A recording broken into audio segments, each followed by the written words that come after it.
Make it to the live final for your chance to win a share of $1 million. Play Candy Crush now. Get your game on, go.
Weekdays 9 to noon, 1080 The Fan. 3, 2, 1.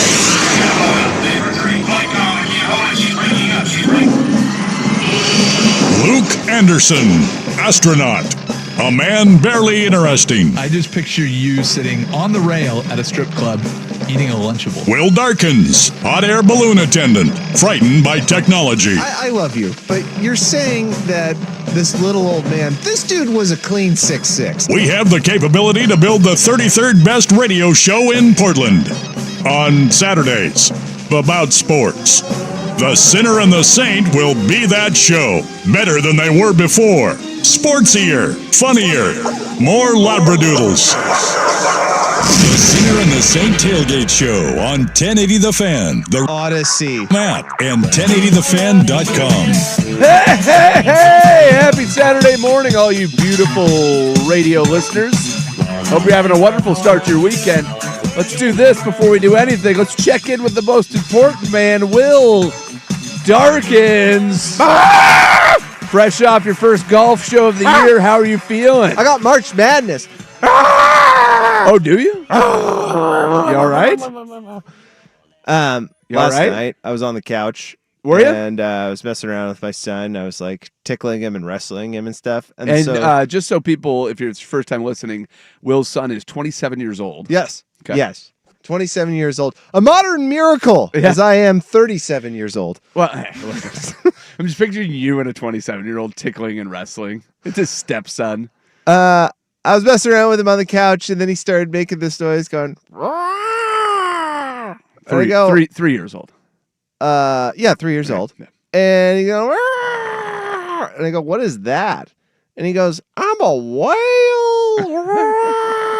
And both of his grandparents were there, and they were both looking at us like, what? All right. Hey, I was like, look, he must be a whale. he's got imagination. I don't know how old my daughter was. I think it was pre-kindergarten, but she told us what she wanted to do when she grows up.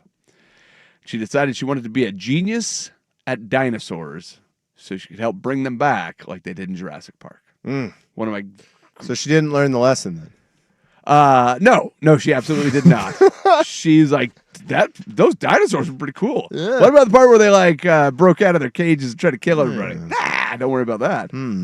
Well, and remember, she's not just going to be a scientist; she's going to be a genius at dinosaurs. So she'll figure out all the holes. So perhaps she's filled in the gaps that Professor Hammond missed. Yeah, possibly. A couple years later, she made a new proclamation when she grew up. She still wanted to be a genius at dinosaurs, but also wanted to be a bull rider. Oh, So she's going to have a dual career. well, that works for you. You like that kind of stuff. Well, we did take a mutton busting. Both of the twins have been mutton busting twice. They both made a final. Neither of them won the big prize. So no giant belt buckles in our house. So I'm sure that was disappointing for you. But they have. Well, hey, listen. One of the greatest moments as a parent spectating happened on the way to mutton busting. And I don't know if I've told this story on the show, but it's probably worth retelling because it brings me so much delight. Okay. But year one of mutton busting, Zuzu made the final, and her sister got stomped on by a sheep. And Andy proclaimed that she would never go mutton busting again. And by the time she stopped crying, she had like good footprints from the sheep, one on her little tummy, one on her upper thigh, and they were pretty good. Like the sheep stomped her, threw her off, and then aggressively stepped on her twice. And so she cried for quite a while, and then they got to the point where they were announcing which girls and boys made the final, and she had just stopped crying, and then her sister made the final, and she didn't. She started crying again. I thought you never wanted to get on a sheep again. Well, yeah, but if she made the final, I want to make the final. Yeah. That's how you do it. You pit them against each other. So year two of mutton busting, they have to be under 50 pounds. The kids have weighed out of it, which was pretty funny because we're standing there and the girls, I think, were 7, maybe 6. They didn't do it last year, so they would have been 6 years old. And the kid in front of him, I was like, how old are you, buddy? You seem pretty mature. And he's wearing his cowboy hat and his Wranglers. He's got his belt buckle on. Kid was 11 years old and he's smaller than the girls. I was like, that seems like an advantage. But when the second year came around, they were still eligible to do it. And I asked the girls if they wanted to do it. And Andy had proclaimed she would never do it again. And Zuzu's like, yeah, I think I want to do it. Andy's like, okay, well, then I'll do it too. It's like a Tuesday at the Clark County Fair. You got to run out to get there like first thing because like kids line up. Kids from all over Clark County line up to go to the Clark County Fair and ride a sheep. But there's not enough spots for all the kids that want to do it. So you have to get there the second the gates open, run over there, get in line to register, and the line takes an hour and a half at least. And so we've been through the process before. The girls know. So I go and I pick them up. And on the way from their daycare or from school, maybe I can't remember which it was, I pick them up. And they're in the back of the car and they're talking. And Zuzu has something she calls beast mode. She's had beast mode since she was a kid. And I don't think it has anything to do with Marshawn Lynch, but like if you need her to lift up something heavy or to do something tough or to kill a spider, she'll go into beast mode. And she'd done it for years and years, and her sister has no such mode to go into. They're riding in the back of the car, and Andy looks over at her sister, and she goes, hey, I'm pretty nervous about this mutton busting. Do you mind if I borrow some of your beast mode? And I'm not influencing this conversation at all. And Susie's like, yeah, absolutely. I'll give you half of it so that we'll be equal. That's smart. And her sister's like, awesome. I'll give it to you right after we're done mutton busting. And I'm looking in the rearview mirror and I can see her confidence is growing. She is now half of the extra power that her sister possesses. And she touched her on the shoulder to give it to her. So now she's got it and she's feeling real good. She's like, thanks a lot. That really means a lot to me. I'll give it to you as soon as we're done mutton busting. She And didn't give it back, did she? her sister looks back at her and goes, you know what? Why don't you keep it for the whole day at the fair? Wow. Because we might go on some Wow. scary rides and Wow. you might need it. So I don't know. Honestly, I don't know if she ever gave it back. But they exchanged some things, and guess who made the final? Little Andy Anderson out there riding her sheep, made it into the final. Her sister did not because she only had half of her beast mode, and she was very happy for her sister. What a wholesome story. It was one of my favorites. It's absolutely one of my favorites. And today, those girls are playing their first full lacrosse game today, and we'll see if beast mode is exchanged. So yeah, they've got that going on. Now, did you tell them that they just need to hit the other girls, right? I did not say that. Oh, why I gave them not? 3 things. I said, have fun. Right. That's number 1. Mhm. Try your best. Right. And Hit the other girls. no whining. No Oh, whining. no That's whining. Yeah, that was the thing. Yeah, you want them to whine. when They're you hit not 'em with your actually allowed. stick. So in lacrosse, if you watch men's lacrosse, I don't. hit away. Strap a helmet on that kid, put some shoulder pads on, get those padded gloves, and it's hockey meets football. Go nuts. Girls lacrosse, you're not allowed to hit anybody. And remember, you can't touch the other person. Just What do you mean you're not allowed to hit? you're not allowed to hit people. There's no shoulder pads. They're wearing mouthpieces. They're wearing eye guards, but there are no helmets, no shoulder pads. All right, Yeah. here we go. I'm gonna do it. What's that? I'm gonna go in on a this country rant. Oh yeah, yeah. Go Ready? For it. Go for it. I believe it's an international sport. I No, believe it's hold on. actually. I think it's Canadian. Okay, here we go. Yeah. Where are we in this country where now we're outlawing kids hitting each other with sticks? I remember back in my day when we played lacrosse, you would use Real a quick, did you play lacrosse? Just stop. Okay, just sorry. Back in my day when we played lacrosse, there wasn't even a ball. It Wait. was just a Wait, stick wait, with wait. a net, Nope. and we'd smack each other. Yeah, I don't think you were playing lacrosse. And I'd cry and wail, and all the other kids would say, "Get over it!" I don't think that was lacrosse. I believe that's called hazing. Oh, was it? Yeah, I think that's illegal. You can go But on you that. play lacrosse in a men's bathroom, right? No, you definitely do Oh. not. No. Okay. And women's lacrosse is governed by a world organization, so I don't think it has anything to do with this country either. So, yeah. When is the date range or age range at which there's the cutoff that when people hear lacrosse, they don't immediately think Duke lacrosse? Ooh, like what's the statute Yeah. of limitations? Because that's you, Oh, right? like- you hear yeah, yeah, lacrosse of and you course. just immediately Well, go, you- "Oh, right, Duke lacrosse." and so do you. Yes, of course. You're 37. I'd probably put it around 30. I don't think 30-year-olds. Or thinking that anymore. Yeah, nobody in their 20s No. triggers on that. Because what year was Duke lacrosse that scandal? Let's see. Yeah, I don't think it's a whole lot younger than you, to be quite honest. I did watch the ESPN thing about it. Oh, did you? My wife is on a kick of watching sports documentaries. Oh, She watched the Tiger Woods piece, and now, the HBO one? the HBO. Yeah, that's a good one. And now she's in on the Kobe Bryant one. She's like, did you know that Kobe Bryant went to a trial for the rape allegations, got to the game late, and made the game-winning shot? And I'm like, oh, yeah. Wow. He was he was He was most likely a guilty of sociopath. rape. What? I said he was most likely guilty of rape. Well, I watched that same documentary, and I still remember this from the time as a kid because I even remember when it came out as a kid even thinking, that's weird. yeah. Do you remember his statement that he made when the whole thing was done? No, I honestly that part I do not Okay, remember. he basically just, in a very roundabout way, he says, yeah, I kind of did it. Yeah. And I feel very bad about it. Okay, well, I thought you had the exact quote. Yeah. Well, I can Remember get up the ring? post, Remember but- the ring that he bought for his wife? Oh, yeah. Yeah, Well, you the know. whole thing.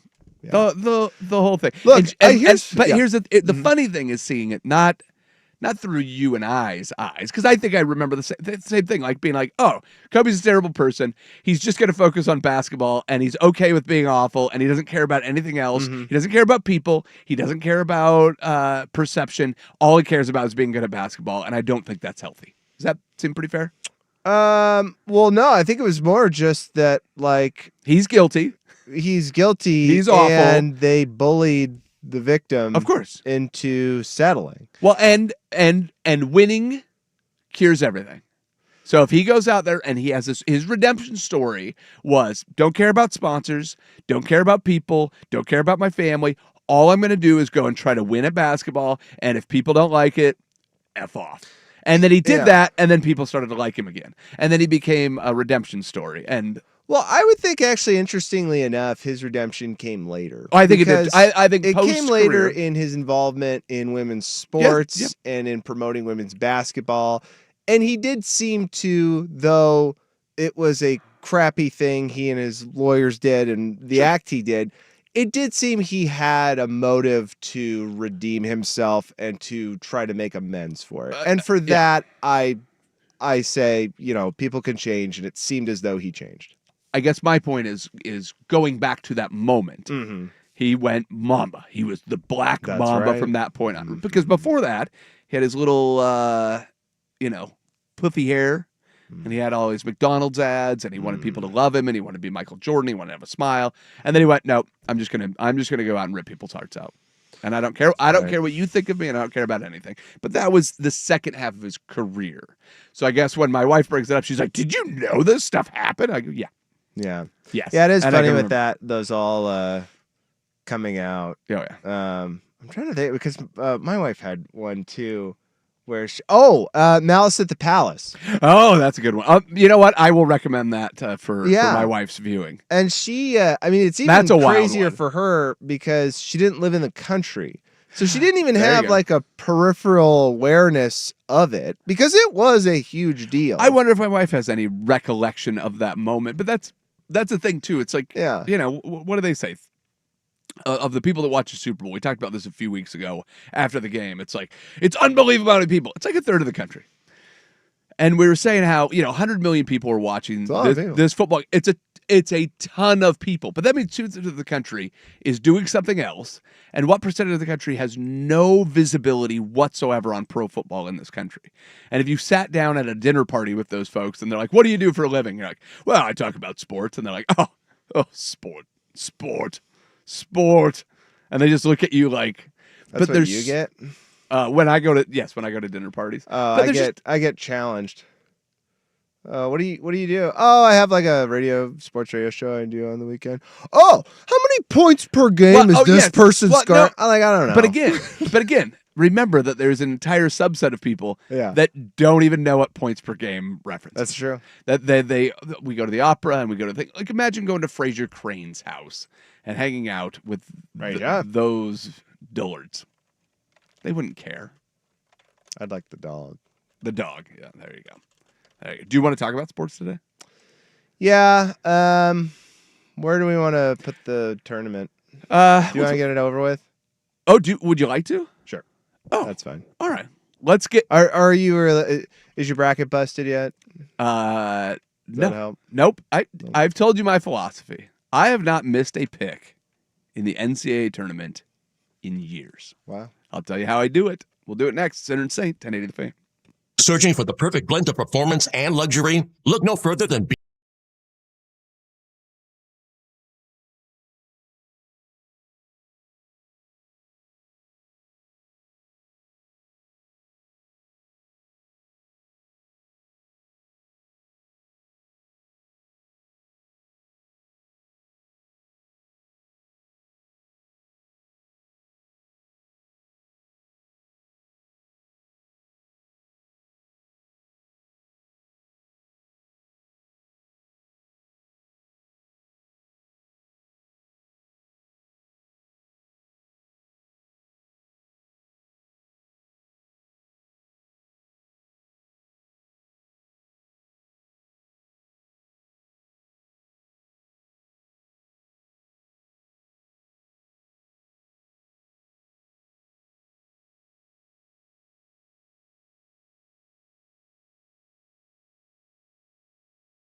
The Sinner and the Saint Tailgate with Luke Anderson and Will Darkins on 1080 The Fan.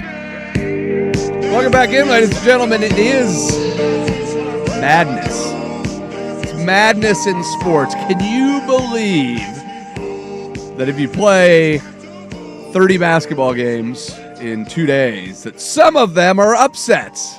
Can you believe that? No. It's madness. Do you do anything to participate in this tournament whatsoever? From watching games, filling out a bracket, anything, Mr. Darkins? No. No. You haven't watched a second of it? No. Do you know which big name teams have lost and have won? Have you looked at the results? I know that from all the first couple days? the 1, 2s, and 3s made it. 1, 2, 3s, and 4s Oh, 4s too. Yeah. have all made it. So the top 4 seeds from each region have advanced, which has not happened in a very long time. Number 4, Purdue in the Midwest region is actually playing right now against number 12, McNeese State, who beat the number 5 seed Clemson. So you've got that going on, which is very exciting. But yeah, Here's my secret to not missing a single game in my brackets in the last 5 years. Okay, let's hear it. I'm ready. I don't fill out a bracket. Okay. Yeah, it's pretty easy. Makes it a lot easier. Throwing in a even $5 just to be like, let's see what I know about college basketball. I'm gonna give you a sneak preview. I don't know anything about college basketball. I don't either. Because I don't watch it during the regular season. Yeah. There's not a bunch of names. Cooper Flagg has made a lot of headlines this year for his performance at Duke. Where do you put the chances of him returning to Duke for another season? After all of this, pretty low. Yeah. Right? Actually, even before it, pretty low. There was like a thought, like The well, fact that he couldn't could have been the NIL first overall pick last year if he Yeah. was eligible to enter the draft, Well, there is also a thought, that he doesn't want to play for the team that gets a pick. Yeah. Yeah, I get that. and it's most likely going to be either the Wizards or the Jazz. And Yeah. if you're Cooper Flagg, you might deem yourself as somebody marketable. And in those two areas, you will not be marketed very well. Yeah. But if And you also will have a rough road. Now, one of them, at least you'll be in competent GM-manship in Utah. Danny Ainge. Well, and if you are successful in Utah, you can achieve legend status forever. Sure. You can achieve legend status pretty much anywhere. Who's with the greatest ceiling. Who's the greatest Washington Wizard of all time? The greatest? Oh, well, hold on. Now, are you including Bullets, or are you just saying the Wizards? Well, even if I said Bullets, Gilbert Arenas. who was not a bullet? You go Wes Was he? Unseld on me. Well, I see what you did. It's very clever. He's That's more. why I'm a wordsman. I don't remember him shooting bullets. I remember him flashing guns, but I'm sure it wasn't loaded. Look, do you want to go play for Ted Leonsis? Probably not. What? Do you want to sit next to Chris Middleton's decaying corpse and Yeah. Okay. Jordan Poole for like a week after he gets traded? So again, what are the chances that Cooper Flagg returns? Pretty low, just because you have to measure okay. out what NIL would give you against a rookie signing bonus. Sure. And I'm pretty sure rookie signing bonuses are going to be higher Well, than and NIL. what his goal is, if he wants to go and be the greatest basketball player of all time, you don't do it in the college ranks, whatever. But that's when the tournament, to me, lost a lot of interest. It was, I'd rather have guys like that go and play. What I think this tournament needs, for at least for my interest to increase, would be do something similar to what you have in college football, where if you go, you have to play for a couple years. You have to play for 3 seasons. College baseball has this. A lot of guys get drafted out of high school and still decide to go, and you have to play 3 years.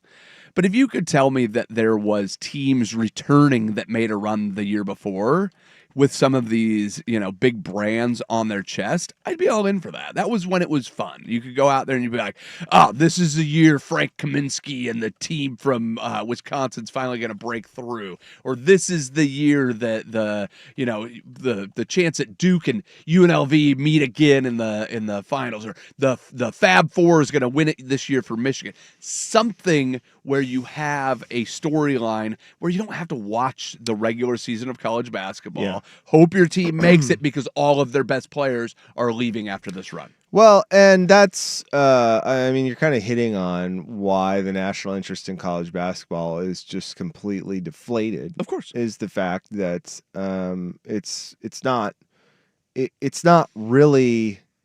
I mean, it's not really a sport. It's turned into a training exercise. I see what you're saying. And that's it. And, I don't watch G League basketball. What? You haven't been to a remix game? No, up I at haven't the been Child to a Center? remix game. What? I don't watch that. What do you because think it costs for tickets to go to the remix? to the remix? I'm sure you can get decent seats for $20. Does it come with a hot dog and a thing? Oh. Maybe we should go to a remix game. Let's do it. Do you think they'll put us in? Think if I sit close enough, though. You think they'll just mistake me for one of the guys? Get in there. Hey, Anderson. Yeah. And I think that's kind of the issue with college basketball is the fact that we know these players don't, for the most part, the best players, I should say, don't really care about what's going on at the school. I mean, they're very interested in their market value in the NBA, and the school comes maybe second, I would guess third behind, marketing potential. Yeah. And so when that happens for fans, at least in my point of view, you're not really there for my entertainment anymore. And I think this is kind of the thing that I keep harping on a lot, and people call me an a-hole and Who calls you an a-hole? and cheap, doesn't tip. Is this your wife that says this? Is Your brother? Is that athletes are there for my entertainment and nothing else. That's who I am as a sports viewer, Okay. right? Well, I mean, What else are you thinking about? But I wouldn't put the athlete. But I would say that the leagues. The leagues, the The athletes, and leagues- the teams, they are there for my entertainment and my enjoyment. Now, I will roll in NIL to this because I've said this many times. Don't pay those kids. Yeah, but Don't pay those kids, because the minute you start paying those kids, your team, more likely than not, if you're at a small school or even mid-tier school, gets none of those kids. yeah. I want the top-tier athletes to play for my team because I want to watch them on television. You mean nothing else to me. Nothing. You are entertainment value. That's what the NFL is. It is. Yeah. Well, okay. How's DeMar Hamlin doing? Do you know? Yeah, he played last year. Great. Yeah. Can you tell me his stats? Well, I mean, he was a starter for the Buffalo Bills. Who? Was he? Yes. How many Yes. games? I think he started all the games. Are you No, sure? Yes. Okay. I'll pull up DeMar Hamlin right now. But yeah, it was. All right. Do you think he You did think not? so? Yeah, if you're arguing. My with me, point is, we cared about DeMar Hamlin for as entertaining as that one night was. I to love just that DeMar follow Hamlin it. was back. And this then year. after that, it was like, all right, whatever. I guarantee it, dude. Guarantee I freaking what? That he guarantee didn't it. play. Played 14 games. He started 14 games this year for the Bills. Congrats. He's number 4 for comeback player of the year. How did that guy not win comeback player of the year? He finished 12th in 2022. He finished 2nd last year, and he finished 4th. Like, that guy should get it every year for the rest of his career. I'm just saying, what made college basketball in the 90s and early to mid 2000s so incredible was the fact that you had players that were actually invested in the team. And in terms of entertainment value, that's awesome for me. I like that. That's something that makes me want to come back year after year to see what's going on. That's what was great about college football, was that for the most part, the talent acquisition was slightly more spread out than it is today. You could get a guy like Marcus Wheaton, who would go to Oregon State instead of going to USC. And then You could get a guy like Ndamukong Suh, who would go to Nebraska instead of Alabama. And fans could attach on to those players and actually get some value from it.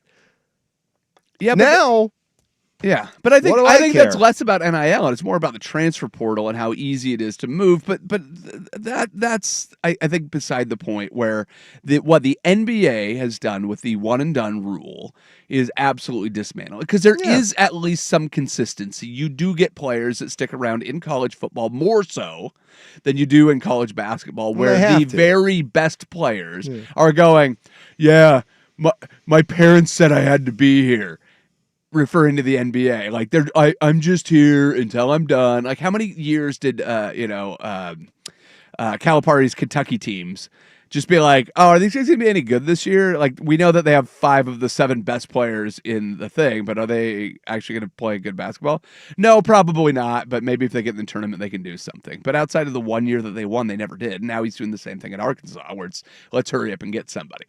But I do still enjoy the tournament. I like the way it sets up. And I watched Colorado State, who has won 11 straight, and they're doing really well. Actually, the two best stories that I had were Mountain West teams. And then I watched the Marquette and New Mexico game. So for the first time ever, 2 coaches, father and son, have won in the same tournament. So Pitino and Pitino, because Rick Pitino's son is at New Mexico, and he won a game, and they asked him after the game, they're like, did you get any advice from your dad? And they're like, yeah, he kept telling me the point guard's left-handed. I'm like, cool, thanks, Dad. That'll be really helpful, because they played against Marquette, who's also in the Big East with St. John's. But I remember turning on that game. I watched the beginning and the end of that game. And at the very beginning, it was so funny because the broadcaster comes in. He's like, let me tell you everything you need to know about New Mexico. And here's what they've done. They've won the regular season. This is their 2nd straight tournament berth. And I'm like, oh, cool. All right. Caught up on the story. And then they go, and I don't think we need to tell you the story of Marquette this year. And I'm like, yeah, buddy. You do. You do. You You do. very much No one's do. following it. And No one. And, but he told the story. But Shaka Smart, who, in 2011 took VCU to the Sweet 16 or the Final Four, whatever it was. Final Four? Did that VCU make it all the way to the Final Four? But that incredible run all those years ago, and here's what he's done. And so then you can very quickly, in sports, for me, you can very quickly create intrigue. It doesn't take a whole lot of maneuvering to kind of set me up for, hey, here's why this game matters. And it gives you a really quick outline of like, hey, this team was really good all year this year. This team was overlooked. Kind of finished. The problem with that is that I didn't follow any of it. What do you mean? The journey, and this is what I'm trying to get at, I get is that. that I will, if I've been around for, it doesn't have to be all of, but some of the journey. Yeah, and I'm really invested. That's why everybody's invested in the NFL and the Super Bowl. Oh, yes, but because everybody watches the games. And so by the end of the season, even if your team isn't in the Super Bowl, you've probably watched about 3 games of the 2 teams that have. So you've lived it. But if I turn into March Madness and you tell me all this stupid crap about Shaka Smart, I just go, oh, yeah, wasn't that the guy that got canned from Texas? And then I turn it off. But I've watched him. I don't care about him. Even Rick Pitino. You know the one thing that sticks in my head about Rick Pitino? Louisville, party. That he got super drunk and started making out with a chick at a restaurant and feeling her up in front of people and getting naked. And then afterwards, his explanation was, I'm still not over 9/11. Yeah. Okay. It's a great memory. Great memory. Yes. And he took St. John's to the tournament this year. He did. So 2 things. And from what I hear, they're a dark horse. Well, they're a 2 seed. Well, so I don't know if that makes them a 2 dark can horse. be a dark horse. But I Isn't guess everybody picking Florida and Auburn? Florida's a 1 seed. Auburn's the number 1 overall seed. But see, that's stuff to me. Like every year when this tournament comes around, I do enjoy this tournament because it's very easy to move on from a team. It was great being out. Fan Madness was out at A&A this week, so I stopped by on Thursday for a little bit, and you see people dressed head to toe in their school colors. Do they care about all these players individually? No, but they're like, dude, chance to put on all my Jayhawks gear, and I see them, and then Kansas loses, and I go, yeah. That's fantastic. And I didn't listen to Mr. Ropp's reaction to that, but I'm sure it is delightful. But knowing somebody that goes to these schools or knowing the schools that have a history, North Carolina probably shouldn't have made the tournament. They get into the play-in game. They make it. They're down by like 22, claw all the way back just to lose. I can get with those storylines. You don't have to invest a bunch of time to be like, all right, there's 12 basketball games on today. Let me see if I can figure out the couple that are interesting going in. And then you can put on your HBO Max feed. I've got 3 games on one screen.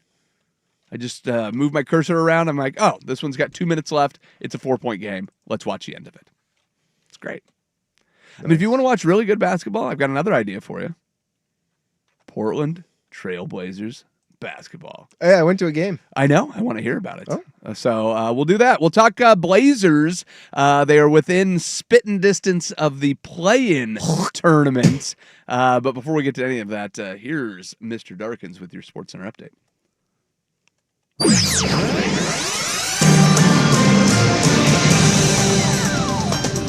Did you not know DeMar Hamlin played 14 games? Started. I know somebody on the text line. Wait, it's not sponsored anymore, right? No, it is fan text line. Okay. Somebody on the fan text line. Hamlin was actually good last season. Yeah, he was a He was starter. actually really good last He season. was. Oh, he was? Yeah. Wow. Hit 2 Where picks. was he on the Pro Bowl? Let me see. 8, Oh, he's not on the Pro Bowl. 2 interceptions. Oh, he must have won Comeback Player of the Year, right? Oh, no, he's a finalist. 2 picks, 89 tackles, 62 of them solo, 2 tackles for loss. I mean, he was fine. He was fine. He was a starting safety in the NFL after Great. dying on the field. Okay. Great. You asked, I answered. Great. It is good. He's not dead. That's fine. I'm very happy he is not That's dead. fine. That's fine. He is not a Pro Bowler. Oh, so that none of it matters.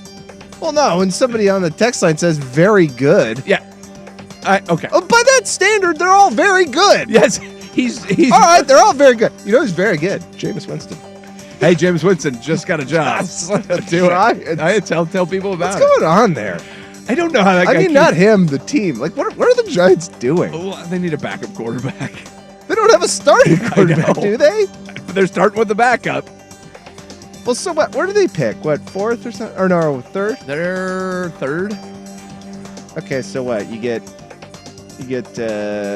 old Prime's kid. They're gonna watch. Well, who's the quarterback in Cleveland? Well, I think they might take. Watch Tennessee take somebody. Watch. Well, I think Cam Ward goes first, but I think Tennessee trades out at number 1. That's what I think happens. I don't know to trade out. Tennessee will trade out, get more picks, and then get the Will Levis train rolling with better pieces around him. You know, this might sound weird, but like I think Tennessee isn't even at the rebuilding point of like getting a quarterback. I think that they're just so absolutely effed. It's like exactly.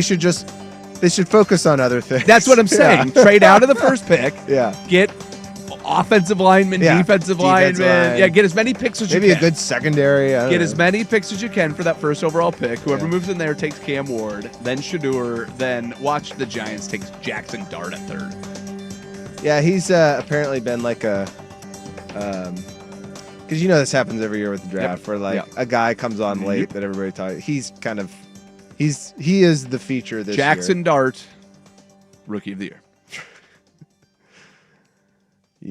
We got to timestamp that. Do it. Because if it happens, then Yeah, then I'll sound so. To see that, you know what? That's the other thing about the tournament is people telling you how smart they are because they're like, I picked McNeese. I knew it.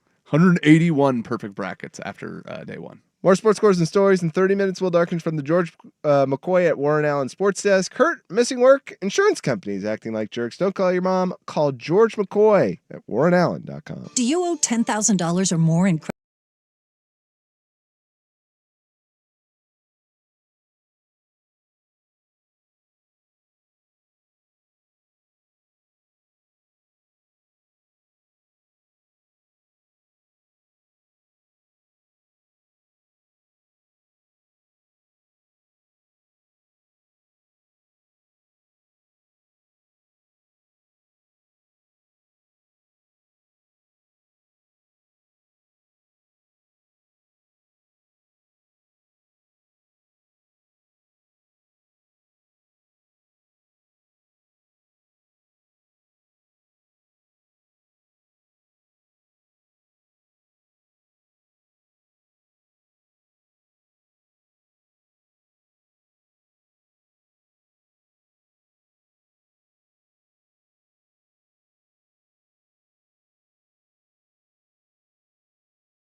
I'm going to try something we don't do very often, but try to get the good versus evil on time. So we'll talk about Blazers in the second hour.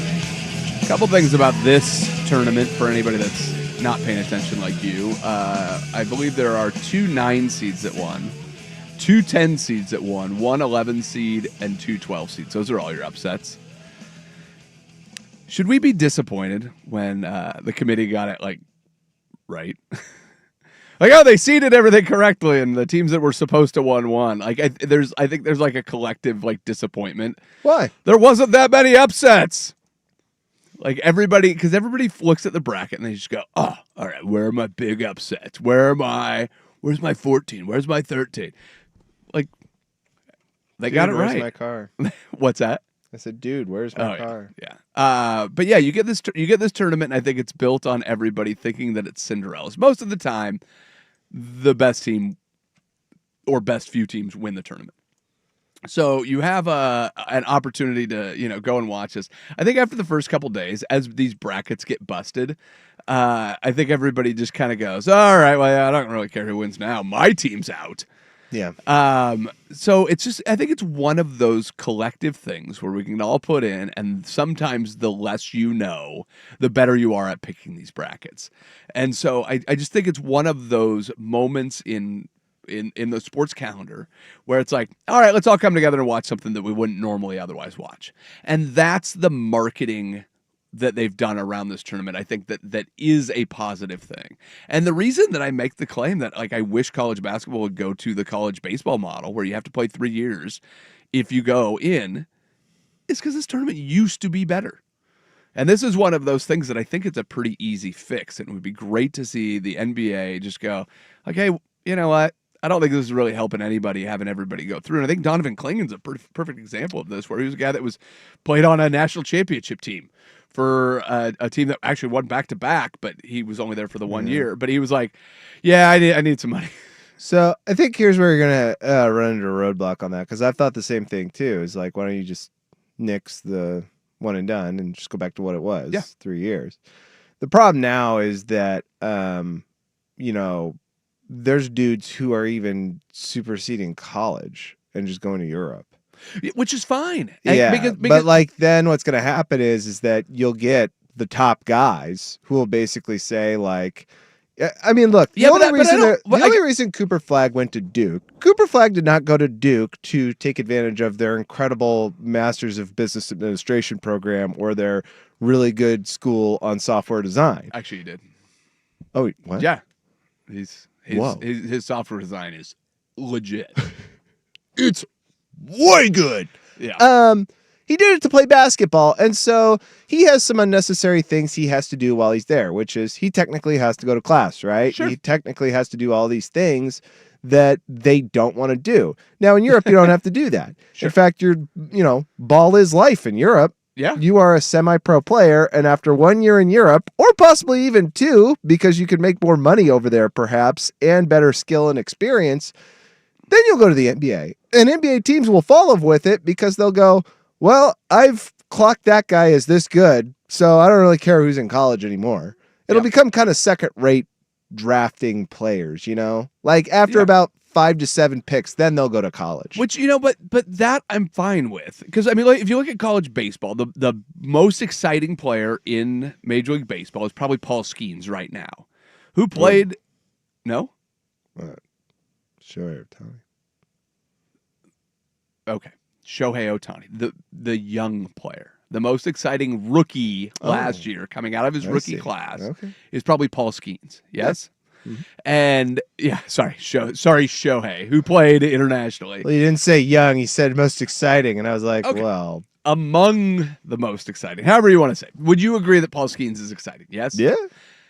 He went to college and got better as he went along, and because I don't know that he was big. He wasn't. In fact, he was rather average when he first started there. I don't even know that he was a pitcher, and he was a catcher and third baseman, whatever. And he went to the Air Force Academy, I think, and so he ended up blossoming into what he is now, which is somebody that's kind of taking Major League Baseball by storm. and he's got a super hot girlfriend that he met in college. So if you need me to sell you on the benefit of college. But the other thing about this tournament that I think is fun is watching a team like New Mexico where you have a 4-year player that goes out that has gotten better every year. And this might be the end of their basketball journey, but you get plenty of guys in the tournament that go out and have an absolutely mammoth showing. And it's a tip of the cap. And it's like, hey, thank you for all the memories and thank you for everything that you've got. What would be nice is if the best players weren't on New Mexico and they were on teams that were playing for a national championship. And you got to see the teams at the top instead of going for the one and dones, which if you want to win a national championship is the route to go, but having them actually get their guys to return. And you've seen it with Villanova, and UConn has had a lot of returning players and they've had success over a multiple year period, which is great. But it's having those matchups coming back again and again would make this tournament better. I agree with you. Yeah. So I want them to do it. I think it creates narrative. It creates a sense that the players. I mean, not like on a personal level, but like I'm with you. You get to see their maturation. You get to see who they are as athletes. Yep. And in college basketball, it's just they look like crap. I mean, one out of every. It would improve the game too if you had some continuity to it. I mean, you remember Wiggins' year in Kansas? Yeah. He looked like crap. Yep. And But he had so much. Yeah. I know, and they still Yeah. they still were like, oh no, this guy's gonna be great. Jabari Parker, anyone? Yeah. Holy moly! Well, again, the secret to having a perfect bracket is fill it out after the games are played. My bracket still perfect. Ladies and gentlemen, we need to get to something we call good versus evil. We do that next on the Sinner and the Saint. This is 1080 The Fan. Hey, it's Rob for Window Nation.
if you beat a team Yeah. that has a And I'm better a bad record team. than you, Yeah. you would get a lottery point. These points would be, calculated out some way where it benefits you. So if you're the team with the better record, let's say the two teams with the worst record in the league are playing each other at the end of the season. Jazz and Wizard. They can't both try to lose because the team with the worst record would get a point for beating the team with the better record. That's fine. And I was like, okay, is that likely to happen? Of course, his answer was no. I definitely think that they need to do something. I don't know what it is. I think the NBA is one of those leagues, and now that the Celtics have sold, we can talk about that later. They're ready for expansion. Basketball is played around the world. There's no shortage of talent out there for the NBA draft, and you're worried about these super teams or whatever. I think basketball is the team or the league of all leagues. Just add in 40 teams, have relegation. Just have it at the end of the year where if you're not trying at the end of the year, dropping down to the B League and you have no chance to make a championship, it's going to cost you revenue, it's going to cost you fans, it's going to cost you all of those things. I think you go on the soccer model and just put in relegation. Something needs to be done. I don't know that there's an elegant solution. The best one Basketball Jones came up with was you get a point if you beat the team that has a better record. Again, I think you just go flat out, let's get 40 teams. Only the top 20 can go in. Then you can have a mid-season tournament, and if you win it as a relegated team, you can jump up to the top. Something like that. There's an absolute tank. Right center field. It is off the wall. To second goes Ohtani. To home goes Ohtani. It was a home run. There's Ohtani hitting a danger. Baseball season technically started. Shohei Ohtani had 2 hits and scored twice in front of Tokyo fans as the Dodgers beat the Cubbies 4-1 in their best of 2. Champs ended up sweeping that series in spite of Mookie Betts being seriously ill, allegedly losing like 15 pounds. Yikes, that is ill. Freddie Freeman being out after tweaking his ribs during BP. Chicago had 2 errors and walked 9. Should we feel a certain way about the Dodgers after these first 2 wins? No, I think you feel the same way you do before. Their projected win total is somewhere around 106 or 110 or whatever it is. They're going to be very good, but it comes down to can you be at your best when you get into the playoffs? I mean, as much as we like to gripe about these teams trying to buy championships, there's not a lot of repeat champions. There's not a lot of dynasties in baseball. I mean, the closest we've had in recent years is the Astros. So I don't think that there is a big worry at this point. If they rattle off 4 or 5 World Series in a row, then you can start shouting from the rooftop. But we did this with the Yankees, and then the Phillies were trying to buy one. The Mets have been trying to buy a championship for years, and they're no closer. So, the Dodgers going to be very good, but they're not going to win every game, and they're not going to walk right in and take the World Series because if you play a hot team, good pitching, and a couple guys seeing the ball well at the end of the year, you could very easily get knocked out. I feel like you could ride them into the playoffs. Yeah, that's about it. That division's good. It is, and baseball is hard, and baseball is long, and Shohei Ohtani is not guaranteed to stay healthy. Mookie Betts not guaranteed to stay well. All right, it's time for our favorite story of the week, and this one comes from the skies. The skies? It's an airplane. Oh, okay. I didn't know if it was a UFO. Could have been, Yeah. but it's an airplane story. Oh, all right. All right, your headline: passenger bitten on St. Patrick's Day flight to California. Okay. By a leprechaun? Why does it matter that it's St. Patrick's Day? Well, if you knew and if you appreciated cultural context enough, Luke, Was he not wearing green, so somebody bit him? you would know that the movie Leprechaun, the original, which co-starred Jennifer Aniston, Everybody knows that. he'd bite people, the leprechaun. I asked if it was a leprechaun. Yeah. That's the first thing I asked if was it a leprechaun? Oh, you did? Yes. You don't even listen to me anymore. Let's see here. No. No, it was not a leprechaun. It was not. Okay. Incident is the latest reported of unruly passengers on flights. there have been 1,800 incidents of violence, physical violence, I should say, reported by the FAA this past year, 2024. In 2024. Okay. So this was 2025. Are we? This was pace? 2025. But, Are we on pace to break that record or something? Might be. Yeah. March 17th, Delta Airlines Flight 501 took off from Hartsfield Jackson Atlanta Airport.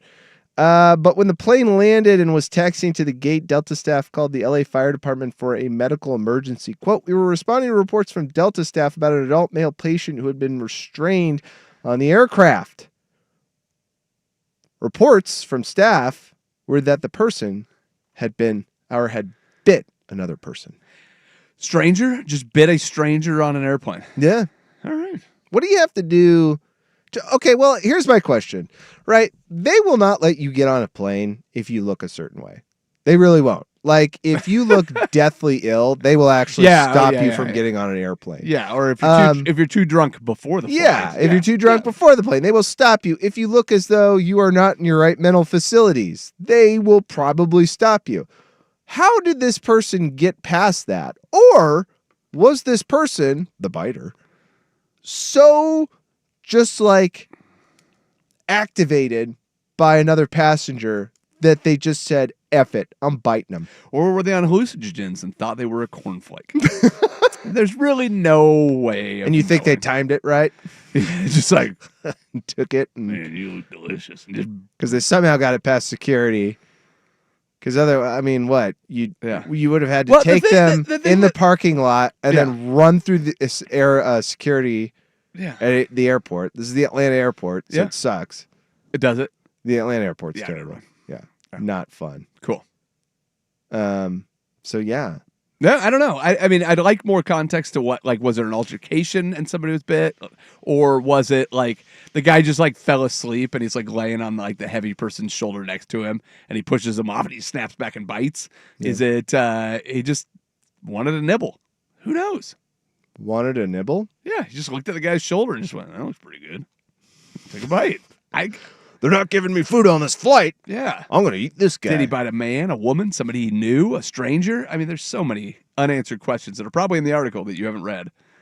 No, I read it. Okay. Yeah. Do you know any of those answers? No, I don't. See? It's a pretty bad article. It's got to be some context. SF Gate Luke. There's not much context there. All right, well. The restrained man was transported to the hospital. They attended to the person who was bitten, released from the scene. So the guy was Kooky Dukes, it sounds like. Yeah. He bit another guy. Might have been a leprechaun there. All right. Is there a more frightening and unsettling mascot for a holiday than a leprechaun? Because I guess you could say like Easter and the bunny, but yeah, there are some costumes. If you look up, especially like older, like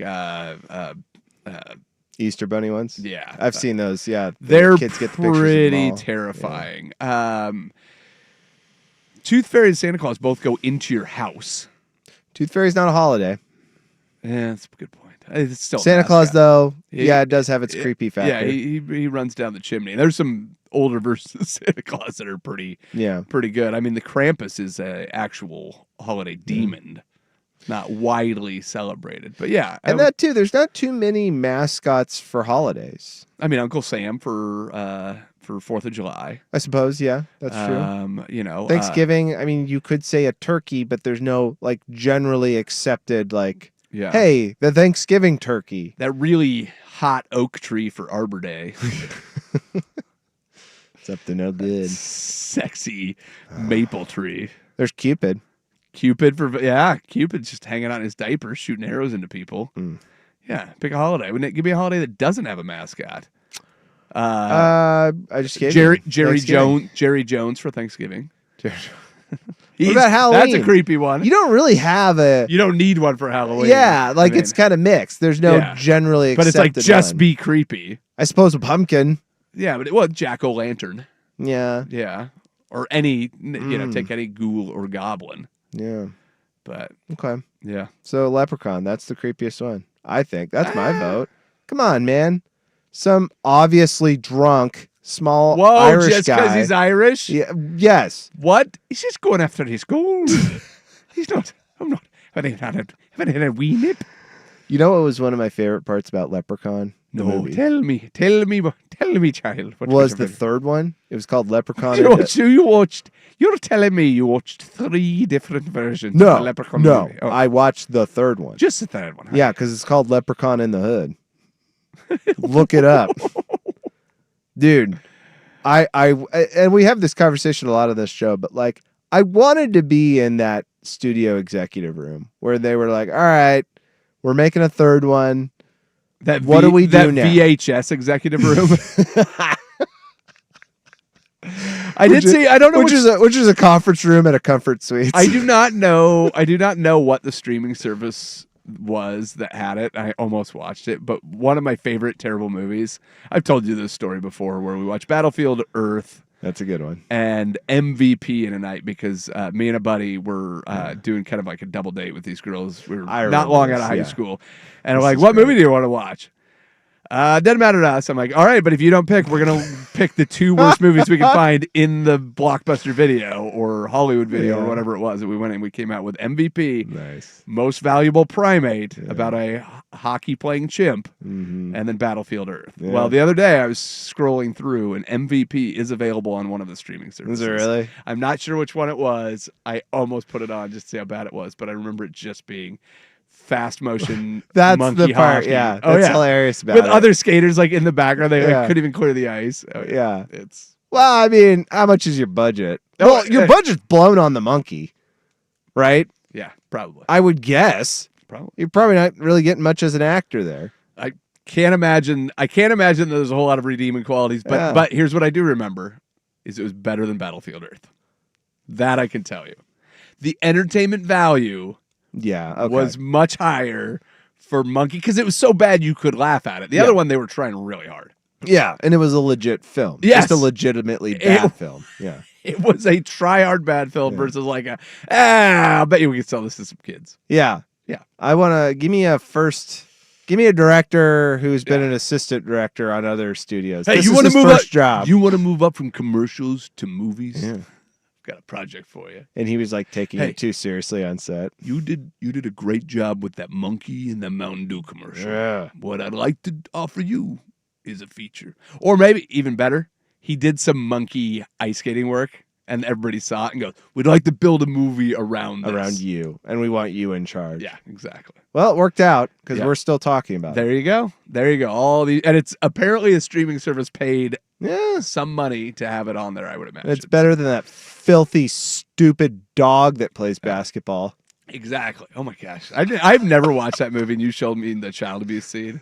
That is something else. That's something else. I've never watched Air Bud. And the only context I have to Air Bud is There's a scene where an adult is physically abusing a kid. Yeah. That's Yeah, the there only, is. That's the only scene. And people don't talk about it. Well, we're talking about it right now. I know we are, but you know what? We're on the fringe.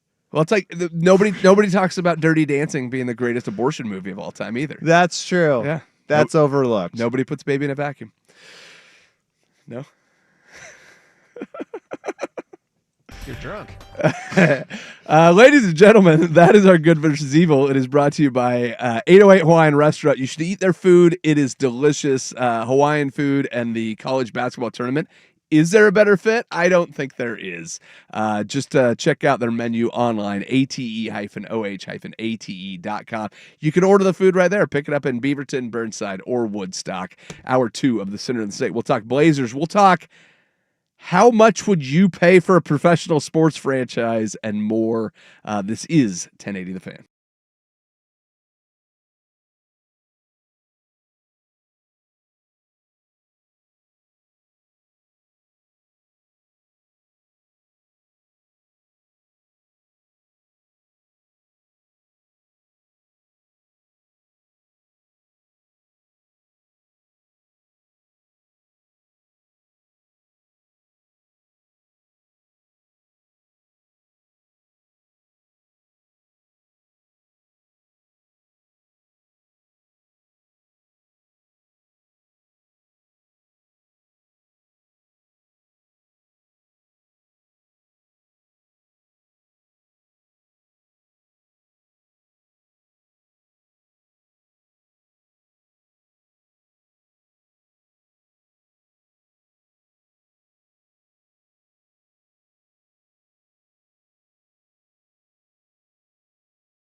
I feel like the young guys are just gonna get that much better, and I feel like we gotta go. We think we're gonna be good. We'll see what happens. It's very exciting. It's very exciting. How are you feeling 1 week out? Gunner's supposed to be ready by opening day, but I doubt that. Yeah, I don't think it's vital. It's only 162 games, so yeah. Yeah, I think it's a little more. I guess I would say vital or imperative. We start out with a very difficult schedule. Yeah. So yeah. Not having him in that could affect the mojo early on, bro. Well, we have a pitcher named Zach Fruit. Nice. And he throws like he's like a year out of Troy. And he throws like 101, 102. All right. I know. Zach Fruit. And he's been killing it in spring. Is he starter or rotation? No, he'll back into the I think bullpen? they'll he won't even come up this year. I mean, even though he throws that hard, like the control is not there at all. Yeah. Like in no sense. Like they probably No, I he gotcha. needs another year or two maybe. Well, Furious George is hurt to start the year for the I heard Mariners. So I love the name of our sixth starter. Emerson Hancock had a nice outing this week, so he looks like he'll be taking George's spot until George Kirby's back and ready to go. Who do y'all open with? Who do we open with? I looked at it the other day, and then now my mind is blank. Division? I don't think it is, but let's push this button. It's funny that the MLB is like sixth on the top bar for ESPN. We'll see where that shifts to after the tournaments are over. But it's always funny to look and just kind of see what the popularity of sports is, because NFL. That always holds, stays number one. Yeah, it is. It is the A's. Oh, you play the A's. Oh, So, cool. yeah, Wait, yep. in Sacramento? No, it is a home opener. So yeah, Thursday through Sunday, 4-game series against the A's, and then Detroit comes to town then at the Giants. Mostly home games to start everything off. So That's nice. So 3 in San Francisco, which is obviously a short trip when you look at the Mariners, who travel more than any team in baseball, and then they aren't on the road again until April 15th when they go to Cincinnati, Toronto, and Boston. Nice. So yeah, not a bad way to start. So yeah, what's that? Oh, the ABS system. Oh yeah, how do you feel about it? I like it. Yeah, well, I mean, I like it right now. okay. No, wait, it's not this year, next year, right? Yeah, they're just trying it out. Yep, in the spring. this is a test out. The earliest they would have it is next season. Okay. I don't know. I just think it solves so many problems. Like it's just who was talking about it? Andrew McCutcheon, maybe, and he was saying that it just holds them accountable. And anything that makes you better at your job, they're kind of good with, because they're doing the challenge system is what they're kind of going for, which is you have 2 challenges from each dugout, and you have to make it then and there. And they're working on speed and timing and all of that. But Andrew McCutcheon was saying, he's like, yeah, I don't want to go full robo-ump, but the idea that you can make them better at their job makes it worth it. So I think the improvement they'll need to make on it, which has become pretty kind of apparent to everybody, is you're going to have to be dynamic about it. And I guess to make that a better way, I watched a spring game where they did ABS with Aaron Judge, and it seemed kind of ridiculous because his strike zone's not the typical one. Sure. And so what definitely was a ball, ABS interpreted as a strike. Yeah. But for Aaron Judge, it's kind of subjective. And so well, obviously but they have a formula for it. So it's not working great right now. Yeah. So some of it does work pretty good. Yeah. They just had one here where one of our guys, Heston Kerstad, did a little tappy tap against Skeens. And I actually thought it was going to be a ball, but it barely painted the line inside the zone. But I mean, it's good they're doing it as trial for spring. I'm sure they'll work all that stuff out. But yeah, it's kind of cool. Well, I mean, like I said, they do. I don't know what the distances are, but they measured every single player without shoes on, from the distance. It's a distance from the ground to their knee to their chest or whatever it is, but based on their height. and they measured everybody out. So it's going to become one of those things where I think it probably already is. It's just ubiquitous in sports. Like you have challenges. You have the NFL, I think, is the one that's kind of led the way with this, and what they've done is just gotten way more efficient with it. And the faster you can get it. But if you look around the world of sports where you're looking at the line judges in tennis, I think you and I talked about this maybe a couple weeks ago, but they're already using it. The NFL is going to the electric down markers. They'll have the chains there as a backup. Now, I'm not a fan of that. Why not? Anything that saves time. Let's just go. Well, because I don't think it would save time. I think that there's a human element to the game that still provides an aesthetic. And I do love seeing the chains. Well, and like I said, they're going to be there. It's not like they're going away. For now. They'll go away. Well, but they'll be the backup. No. Oh, they'll go away. Okay. If the NFL doesn't have to hire people. Yeah, really. Wait, I can fire them? How many assistant coaches does every NFL team have? Could you imagine? They're essential. Do you imagine going back to a time where cheerleaders, where it was like a head coach and that was it? It's like, all right, boys, get over here. Like, if anything, Vince Lombardi should be more revered. He did not have a tight ends coach, I'm guessing. I guess so. I'm guessing he did not have a special teams coordinator. He did not have a clock manager. Back in my day, they didn't even have a field. That's right. You just went to a parking lot, called it. We didn't even have gravity. Just floating in space, roaming around.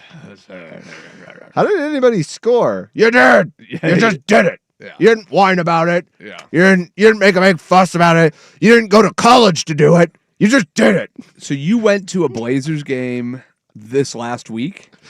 Yeah, I went to the Grizz game. Is this the first Blazers game you watched start to finish? All year?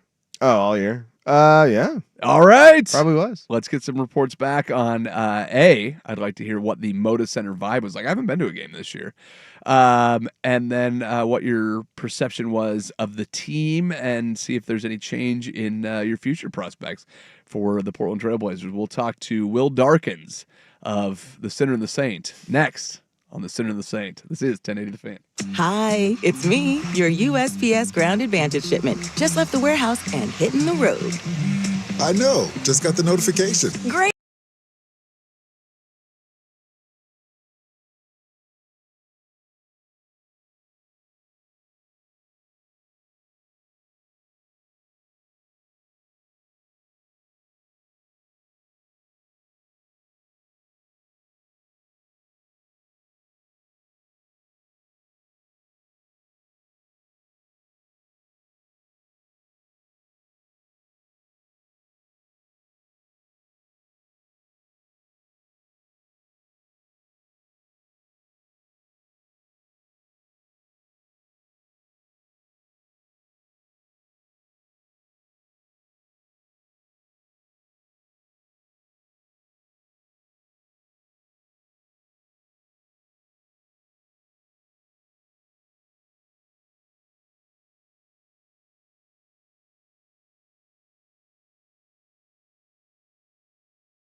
I think there's a lot of promise in this team.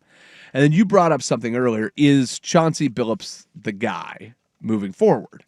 And the answer is I don't know. But do you like the pieces within the core of this team when you look at it right now? I like some of them. Okay. I like some of them. I think the concern is there's not really a guy. I would agree with that. And I think every one of these teams that kind of dig themselves out of these holes, there is a breakout superstar player or somebody of interest that is able to lead it. And I think that's why right now these wins that they're accumulating can be a bit of a mirage because, again, they come against terrible teams or teams that do not put their best players out on the court. They're game-changing players. You are Ja Morant's, you are Nikola Jokic's, and so these wins are most likely easier to come by. And you'll notice that most of these teams that do keep their bad players out, they do it because they circle Portland and they go, we don't need to try this hard. Yep. If they win, they win. You know, let's not expend a lot of energy. Which is the worst advertising for tanking is okay, or load management's okay, because then you get the Moda Center that gets every single guy sitting as they travel through. Because if you're a bad team, it just makes it worse. And this is where the NBA has this compiling problem, where if you can exacerbate the problem by going, well, you know, the teams at the bottom, they really do have a better chance of getting the draft lottery, in which case they tank, and then they're tanking, so even the good teams that show up don't want to pay their best players because it's not worth it to go out and play against that. So it being bad in the NBA is the worst. I mean, do you feel like there is a guy on there? Because I go through the list of recent teams that have kind of crawled out of obscurity, your Pacers and Tyrese Halliburton, your Orlando Magic and Pablo Banchero, your even the Pistons, Cade Cunningham. Cade Cunningham has come up to be one of the most aggressive scorers in the league, and the Pistons are going to make the playoffs. That's coming from one of the worst seasons in NBA history, following one of the worst seasons in NBA history. And so I think that's, for me, kind of the point at which I'm looking at this and I'm saying, like, okay, they are improving and that's fine. And, the games are at least now, watchable. You can watch them and you could say, okay, hey, we're staying competitive in them. But do you see anybody on that roster where you're like, yeah, that's the guy who's going to lead this thing? The 4 teams in the Eastern Conference play-in right now all have losing records. So just want to point that out. I know the Pistons are better, but there's a lot of really bad teams in the NBA this year. They're better.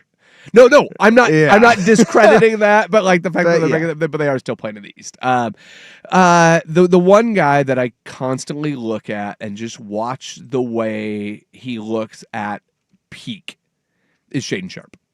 He's a guy where he needs to have a bit of a mentality shift, and I think that finding the guy that can speak to him, and whether it's Chauncey Billups or somebody else, but finding somebody that can get the most out of that guy, he feels to me like when he's scoring efficiently, it looks so effortless. The way that he can glide through traffic, he can play passing lanes, he could do just about everything. But for him, it feels like an effort thing. So that's the one guy that I look at and go, all right, if he steps up, this can really be something. The other one that's interesting, I know it's not a huge sample size, but over the last 10 games, you have 4 30-point performances from Deni Avdija. People seem to absolutely love him. He could do just about everything on there. And then the other guy, I don't know if he'll ever be the scorer, but I think Toumani Camara could be a Defensive Player of the Year candidate. Like, he does so much on the court. So I don't know that, that this team as currently constituted can be, but if you have Scoot, Shaedon, Deni, Toumani Camara, and then pick your center, whether it's Klingon or DeAndre Ayton. But if you can get those guys all getting to their peak, that's in 3 years, that might be a starting 5 that is to be reckoned with in this league.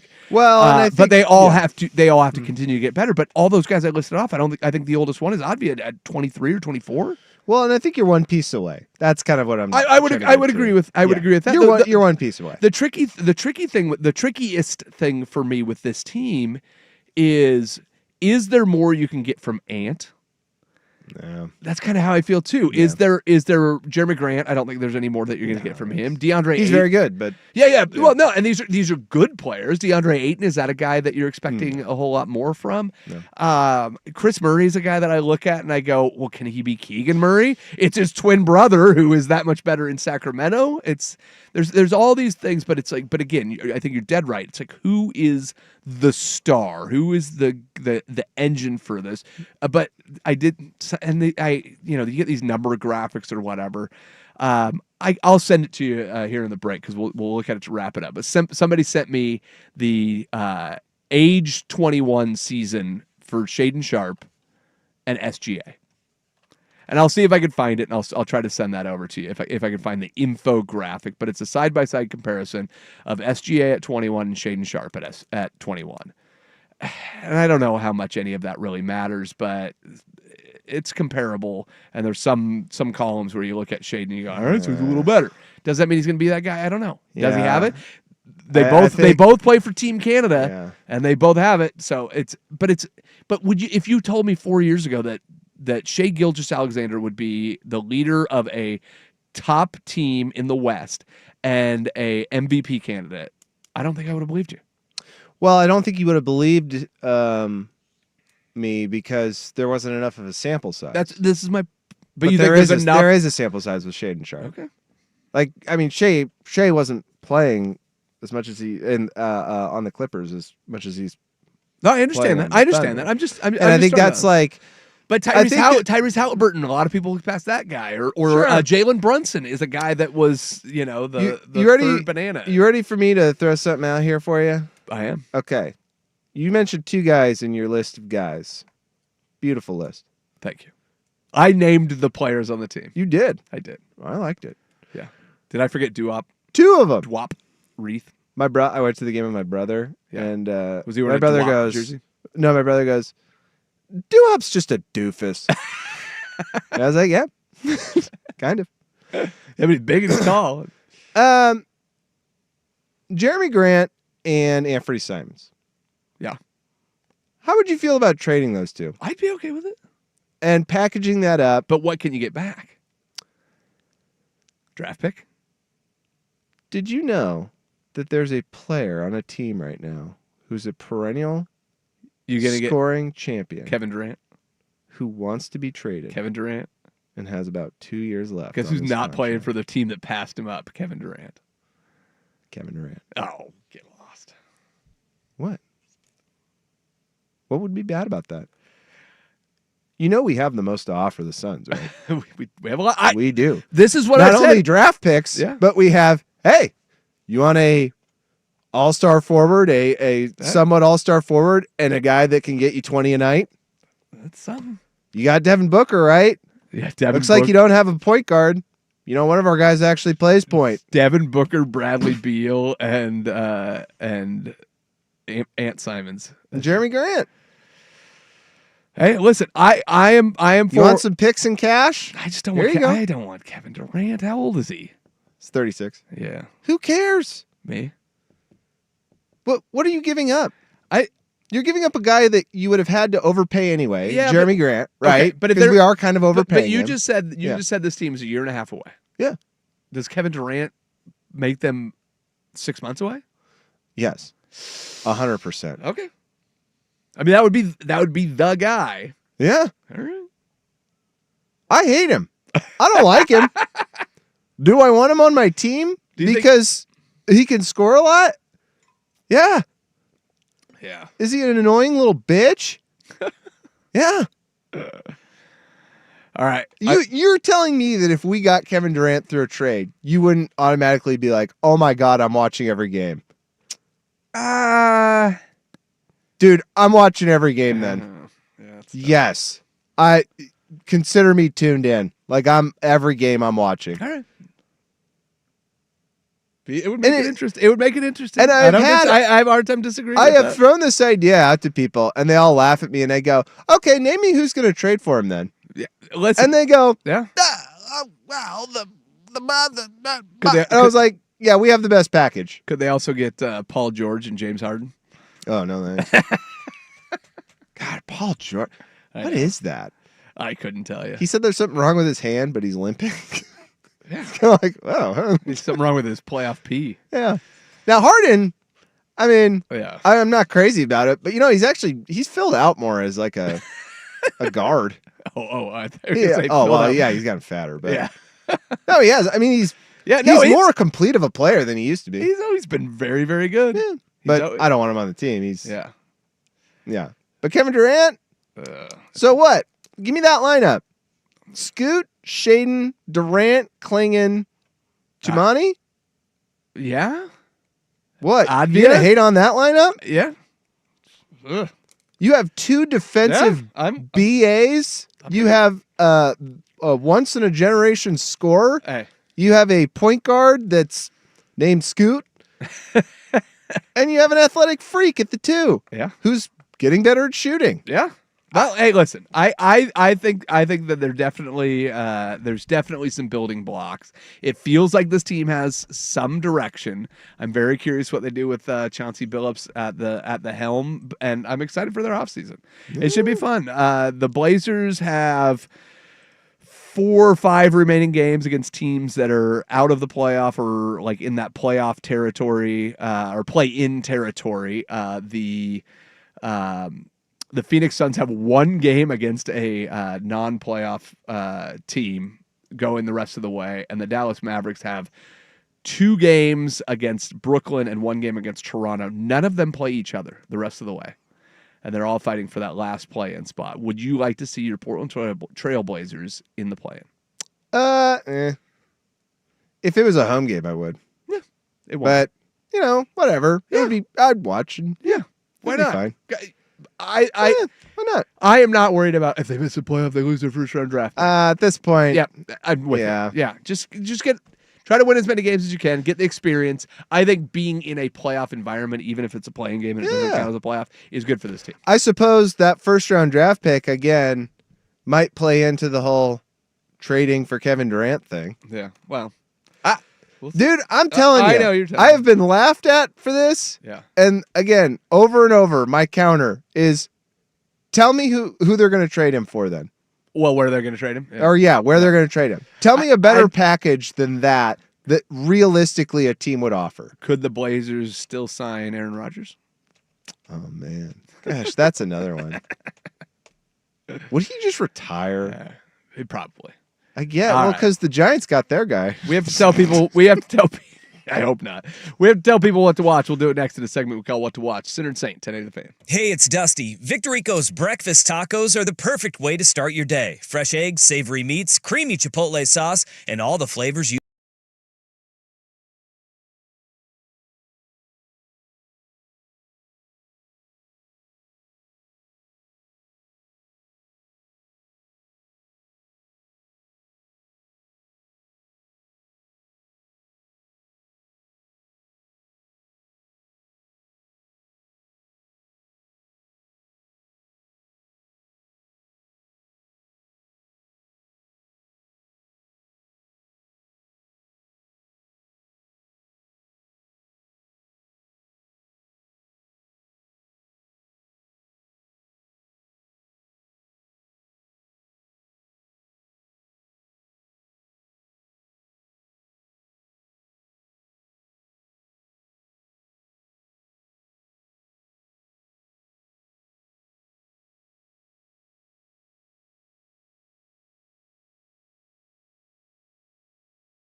what we got. Big thanks to Will Darkins, the producer. Also, we had a call in from Will Darkins, the Blazers fan.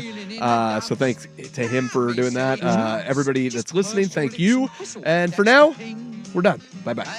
Always look on the bright side of life. Are you curious about who offers the best deals on top-rated Samsung, LG, and Sony TVs? The answer is surprising. It's not online, and it's not the warehouse clubs. The best